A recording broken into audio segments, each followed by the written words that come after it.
Welcome to Chillin' 101. We hope this video helps. You start by building the skeleton so the page exists, open a folder and create index. HTML and style. CSS. Once linked, add a header, nav, main, and footer to reflect your planned layout.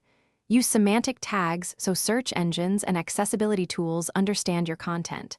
Then scaffold a post list section with article elements for each blog entry. Make small commits as you go. This keeps work reversible and helps you iterate faster when styling with CSS later. You now style the core structure. Apply CSS grid or flexbox to arrange header, main, and sidebar so content flows predictably. Once done, establish a typographic system, base font size, line height, and rem scaling so headings and body scale consistently. Make images responsive with max width, 100% and height, auto.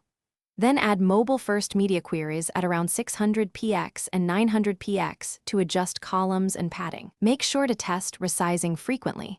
It prevents. You finish by adding lightweight interactivity, a mobile nav toggle, and optional client-side search.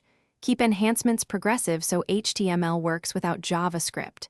Then audit accessibility. Add alt attributes, logical heading order, and visible focus states. Once done, deploy the static files to a host or GitHub pages and test on multiple devices. If layout breaks, check CSS specificity and cache, clear browser cache, and disable conflicting styles. That troubleshooting step fixes most stubborn render. Thanks for watching. Consider subscribing if we helped you.